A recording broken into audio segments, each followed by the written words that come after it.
It's all about inclusion. We're dedicated to making sure that people who are deaf, deafblind, and hard of hearing have access to communication and services. Our mission and vision evolve around the central idea, communication for all. NWISE is a proud member of several committees and advisory boards dedicated to enhancing accessibility and quality of life for people who are deaf, deafblind, and hard of hearing.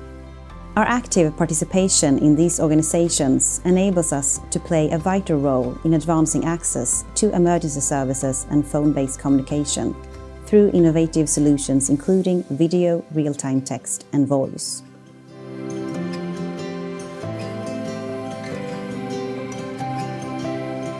ENA stands for European Emergency Number Association, and it's about improving access to safety and security via the telephone, like when you call 112 emergency services.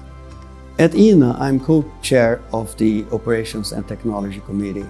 So what we do is look into key technical issues in the transition of the emergency networks from analog to digital, look at key challenges and work with accessibility.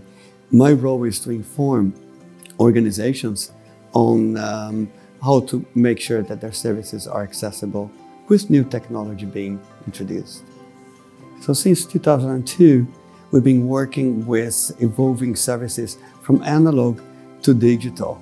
My contribution is, as we introduce new technology, like text-based technology, video, AI-based technology, how to make that accessible for people who are deaf, deafblind, and hard of hearing.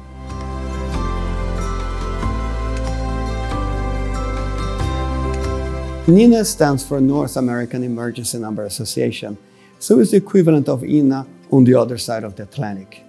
I'm excited to be part of the Accessibility Committee and also co-chair of the Communication Modalities Working Group.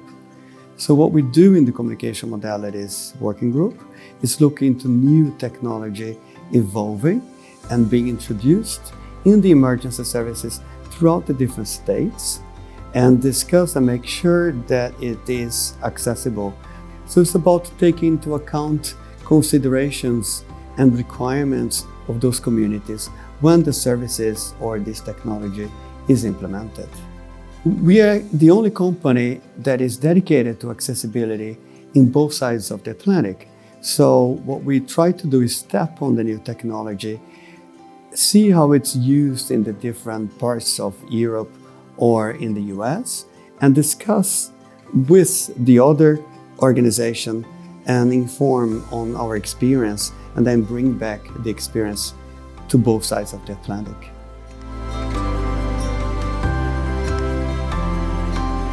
ITS is the standards organization in Sweden, and we work with communication.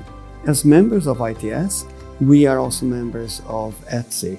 ETSI stands for European Standards Telecom Institute, also human factors, working with accessibility and standardization in Europe.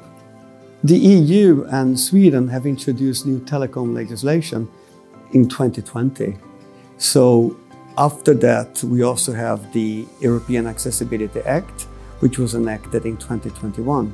So the standards that we worked with 10, 15 years ago have all to be updated now, facing the new legislation, making sure they're compliant with the new legislation, but also taking into consideration new technology that has been introduced.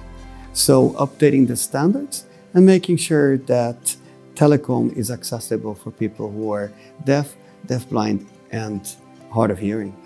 Our experience in this area dates from the early 2000s, and as we worked with the documentation and standardization process in the early 2010, we are now once again engaging ourselves in the work, defining the standards, making sure that we look back and make sure that what was used before is still used, but also as we have new technology being introduced, that the standards comply with future technology. NWISE, communication for all.